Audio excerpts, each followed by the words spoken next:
Here I have the Mennonite hymnal. These are the songs that I grew up singing in the Martins Creek Mennonite Church.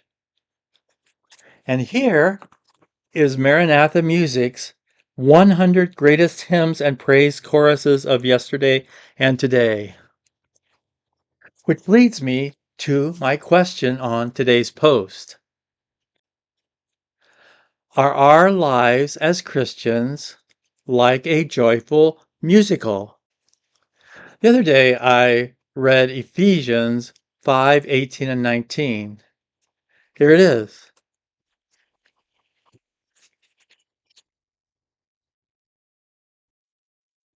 And don't get drunk with wine, which leads to reckless living, but be filled by the Spirit, speaking to one another in psalms and hymns and spiritual songs, singing and making music with your hearts to the Lord.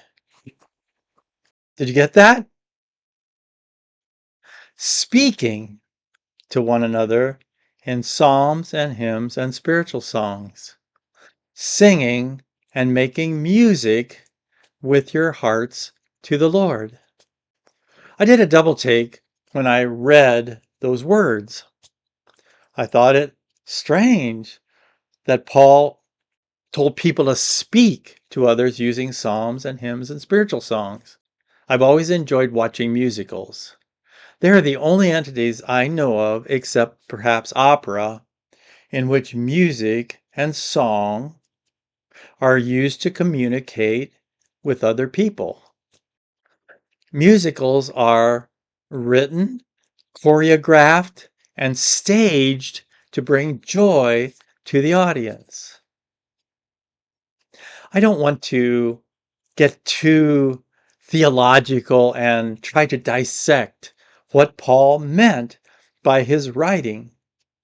However, I think these two verses in Ephesians prove that Paul wanted each of us as Christians to share joy and God's great love with one another and others,